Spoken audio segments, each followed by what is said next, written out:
The observation deck hummed with the quiet efficiency of alien technology. Captain Elena Cross stood before the viewport, watching distant stars blur past as the diplomatic vessel carved through subspace.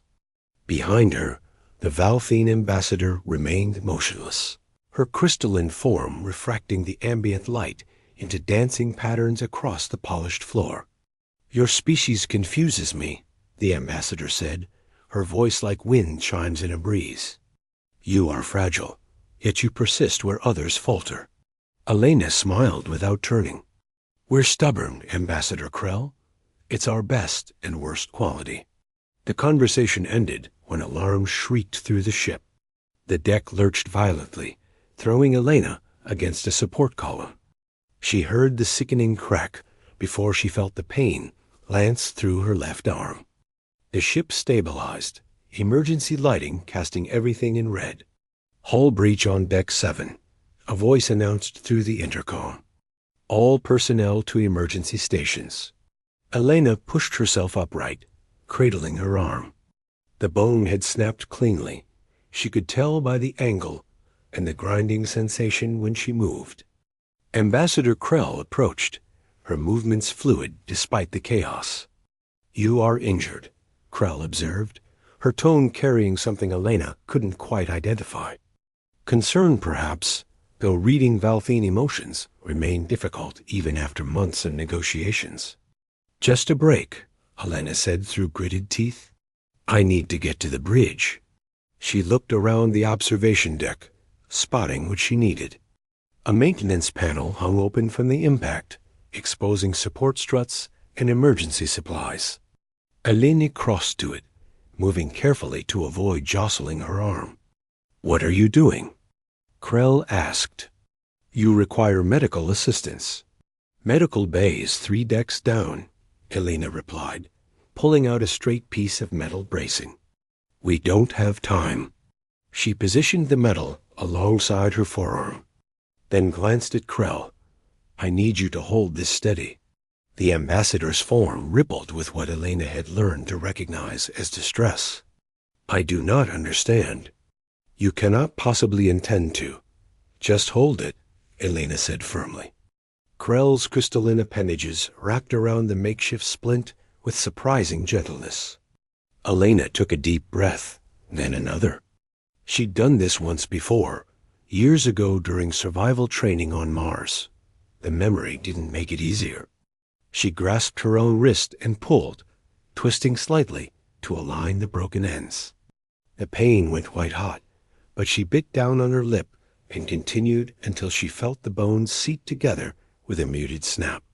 Her vision grayed at the edges, but she held consciousness through sheer will. "There," she gasped, securing the splint with magnetic strips from the emergency kit. "That'll hold." Krell had gone completely still, her usual shimmer frozen. The silence stretched between them, broken only by the distant sounds of crew members responding to the emergency. "You can repair yourself?"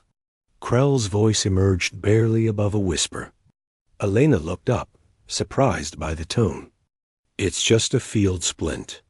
The bones will heal naturally over the next few weeks. Human bodies are pretty good at fixing themselves, given time and the right conditions." "You pulled your own broken bone into alignment," Krell said slowly, as if testing the words. "Without sedation, without medical equipment. You simply did it." "Well, when you put it like that, it sounds dramatic," Elena said, testing the splint. "Good enough. But humans break bones all the time. It's not a death sentence for us. We heal." Krell's form began to pulse with colors Elena had never seen before, deep purples and blues that seemed to emanate from her core. "The Valthene do not heal," she said quietly. "When we are damaged, we are diminished forever." Elena paused, really looking at the ambassador for the first time since the incident. "I didn't know. Why would you?" Krell's color shifted again, mellowing to something resembling resignation. "It is why we developed such advanced technology, why we avoid conflict at all costs." A crack in our crystalline structure never fully repairs. We can only compensate, restructure around the damage, but we are always less than we were. The ship shuddered again, and Elena started toward the exit. We need to move. Come on. They made their way through corridors filled with smoke and emergency crews. Elena's arm throbbed with every step, but the splint held. They reached the bridge to find Lieutenant Marcus James coordinating damage control with admirable efficiency. "Captain," he said, relief evident in his voice. "We've got fires on 3 decks and life support is compromised in sections 12 through 17. Whatever hit us came out of nowhere. Status of the attackers?" Elena asked, sliding into her command chair with practiced ease despite her injury. "Gone," James reported. "Single pass, railgun fire. Punched right through our shields, like they weren't there. Pirates, maybe, but the tech level doesn't match known groups." Elena studied the damage reports, scrolling across her screens. 17 injured, 2 critical. No deaths, but that was more luck than anything else. She began issuing orders, routing emergency power, coordinating medical response, adjusting their course to the nearest station. Krell watched from her position near the rear of the bridge, her crystalline form reflecting the glow of a dozen displays. Elena caught her staring several times over the next hour as they brought the situation under control. When the immediate crisis passed, Krell approached the command chair. "May I ask you something?" "Of course," Elena said, reviewing repair schedules. "Does it hurt? The healing process?" Elena considered the question. "Yes, sometimes quite a lot, especially at first. But the pain fades as the bone knits back together. In a few weeks, you'd never know it had been broken unless you looked at a detailed scan. And you will be as you were before? Completely restored?" "Better, actually," Elena said. "Bones heal stronger at the break point. It's called a callus, extra calcium deposits that reinforce the area. I'll be more resistant to breaking in that exact spot than I was before." Krell's colors exploded into brilliant golds and whites. Several bridge crew members glanced over, startled by the display.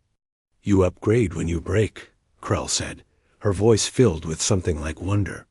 "Your body doesn't just repair damage. It improves itself based on the injury." Elena had never thought of it quite that way. "I suppose that's one way to look at it. Evolution gave us pretty robust healing systems. We needed them, being as fragile as we are." "Fragile," Krell repeated, and now her tone carried something that might have been amusement.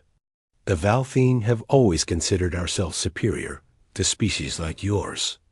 We are harder, more durable, our technology more advanced. We have never understood how humans spread so far, so fast, achieving what you have with such soft bodies." She moved closer, her form casting prismatic light across the captain's chair. "But now I begin to see. You are not fragile. You are resilient. When you break, you heal stronger. When you face destruction, you adapt. This is why you persist where we would fail." Elena felt a flush of pride, but also humility. "We've had our share of failures, Ambassador. Plenty of them. Yet you are here," Krell said. "Traveling the stars, making alliances, surviving attacks that would cripple my people. And you do it with bodies that can be broken by a simple fall." The ship's doctor arrived on the bridge, medical kit in hand. "Captain, I heard you were injured." "Just a broken arm, Doc," Elena said. "Already splinted?"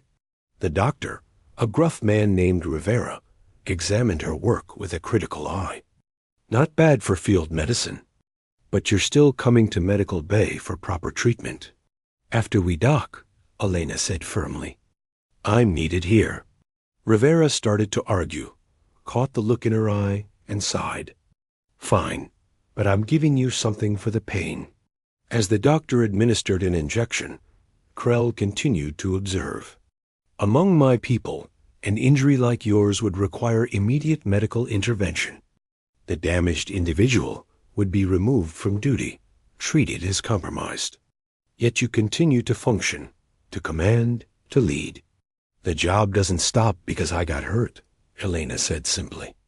The bridge crew worked around them, repairing systems and restoring order to the damaged vessel. Elena coordinated their efforts with her usual precision, her broken arm barely slowing her down. Within 3 hours, they had life support fully restored and were limping toward the nearest station at half speed. Krell remained on the bridge for all of it, watching, learning. When they finally received clearance to dock, she approached Elena one last time. I must return to my people, Krell said, but I will carry this knowledge with me. The Valthine have long debated whether to form a deeper alliance with humanity. We questioned whether your species possessed the strength necessary to stand beside us. She pulsed with warm amber light. I see now that we were asking the wrong question. It is not whether you are strong enough. It is whether we are adaptable enough to stand beside you. Elena stood, favoring her injured arm. I hope you'll recommend the alliance. I will do more than that, Krell said. I will tell them what I witnessed today. A human captain who repaired herself and continued her duty. A species that turns damage into improvement, that heals stronger than before. The Valthine have much to learn from humanity. As the ambassador departed, Lieutenant James approached. What was that about, Captain? Elena looked down at her splinted arm, flexing her fingers experimentally. The bone would knit, the tissue would rebuild, and in a few weeks she would be whole again. Stronger,